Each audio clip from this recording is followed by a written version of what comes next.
വേട്ടയാടലിനെതിരെ ശക്തമായി പ്രതികരിച്ച് കത്തോലിക്ക സഭാ സന്യാസിനികൾ. നിയമ നടപടികളിൽ നിന്ന് പിന്നോട്ടില്ല.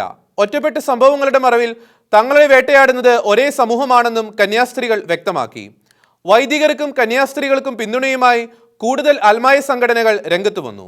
സിസ്റ്റർ ലൂസിയുമായുള്ള പ്രശ്നം മുതലെടുത്ത് ക്രൂരമായ അവഹേളനത്തിനും ആക്രമണത്തിനുമാണ് കന്യാസ്ത്രീകളും വൈദികരും ഇരയാവുന്നത്. കന്യാസ്ത്രീകളെ വേശ്യകളെന്നും പരിപാവനമായ മഠങ്ങളെ വേശ്യാപുരകളെന്നും ഫേസ്ബുക്ക് പോസ്റ്റിലൂടെ അവഹേളനം നടത്തിയപ്പോഴാണ് Kerala priest and religious lawyers forum നിയമ നടപടികളുമായി രംഗത്തെത്തിയത്. ആരും ചോദിക്കാനും പറയാനും ഉണ്ടാവില്ലെന്ന ചിന്തയാണ് ഇത്തരക്കാരെ സന്യസ്തർക്കെതിരെ ആക്രമണം നടത്താൻ പ്രേരിപ്പിക്കുന്നതെന്നും ഇത് അനുവദിക്കാനാവില്ലെന്നും PRL സംസ്ഥാന സെക്രട്ടറി സിസ്റ്റർ ജോമോൾ ജോയ് പറഞ്ഞു.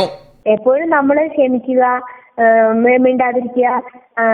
അവർക്ക് സുഖമില്ലായിരിക്കും, അവർ വെറുതെ പറഞ്ഞതായിരിക്കും, അല്ലെങ്കിൽ അവരുടെ എന്തെങ്കിലും വിഷമം കൊണ്ട് പറഞ്ഞതായിരിക്കും, എന്തെങ്കിലും ദേഷ്യം കൊണ്ട് പറഞ്ഞതായിരിക്കും എന്നുള്ള ഒരു കോൺസെപ്റ്റോട് കൂടി ഇങ്ങനെയുള്ള കാര്യങ്ങളെ നോക്കിയത് കൊണ്ട് തന്നെയാണ് ഇത് ഇത്രയും വഷളായത് എന്ന് നമുക്ക് തോന്നുന്നു.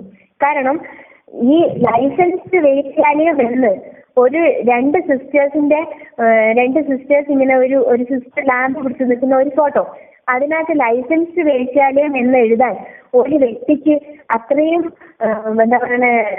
ഒരു സ്വാതന്ത്ര്യം കൊടുക്കുന്ന ഒരു മാധ്യമ പ്രവർത്തനമോ ഒരു ഇന്റർനെറ്റ് സംവിധാനമോ നമുക്ക് പാടുമോ? കാരണം സ്ത്രീത്വത്തെ അവഹേളിച്ചതിനടക്കമുള്ള വകുപ്പ് പ്രകാരം നടപടിയെടുക്കണമെന്നാവശ്യപ്പെട്ടാണ് ഇവർ പരാതി നൽകിയിട്ടുള്ളത്.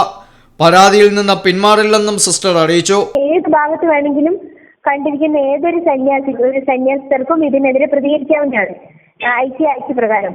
എന്തായാലും ഞങ്ങളുടെ ഈ ഒരു മൂവ് ആ വ്യക്തി അറിഞ്ഞിരിക്കുകയും ഇന്ന് ആ പോസ്റ്റ് നീക്കുകയും ചെയ്തിട്ടുണ്ട്. അപ്പം ഇതുവരെ ഞങ്ങൾ വിളിക്കാൻ തന്നെ ഇന്നലെ 6 o'clock ഈവനിംഗ് ആണ് പരാതി കൊടുത്തത്. സന്യാസികൾക്കെതിരായി സംഘടിത ആക്രമണങ്ങൾ ഏറ്റെടുക്കാൻ വിശ്വാസ സമൂഹവും ശക്തമായി മുന്നിട്ടിറങ്ങിയിട്ടുണ്ട്. KLCA നേതാവ് പ്രസാദ് ആന്റണി ഇതേ വിഷയം ഉന്നയിച്ച് പോലീസിനെ സമീപിച്ചിരുന്നു. ഈ പരാതിയിൽ പോലീസ് നടപടി ആരംഭിച്ചു. ഇയാളെ മതവിദ്വേഷം പരത്തുക, നമ്മൾ ദൈവമായ യേശുക്രിസ്തുവിനെ അസത്യം പറയുക, വൈദികരെയും സന്യസ്തരെയും ഒക്കെ വളരെ മോശമായിട്ട് ചിത്രീകരിക്കുക, അതുവഴി പൊതുജനങ്ങളുടെ ഇടയിൽ അവമതിപ്പുണ്ടാക്കുക. സന്യസ്തർക്കെതിരെ നടക്കുന്ന സംഘടിത ആക്രമണങ്ങൾക്കെതിരെ ശക്തമായ പ്രതിഷേധമാണ് വിശ്വാസികൾ ഉയർത്തുന്നത്. ഷെഖേന ന്യൂസ് ബ്യൂറോ, വയനാട്. ഷെഖേന ടെലിവിഷന്റെ വാർത്തകളും പ്രോഗ്രാമുകളും യൂട്യൂബിൽ കാണുന്നതിനായി ഈ ചാനൽ സബ്സ്ക്രൈബ് ചെയ്യുക. നിങ്ങളുടെ മൊബൈലിൽ തത്സമയം നോട്ടിഫിക്കേഷൻ ലഭിക്കുന്നതിന് ബെൽ ബട്ടണിൽ വിരലമർത്തുക.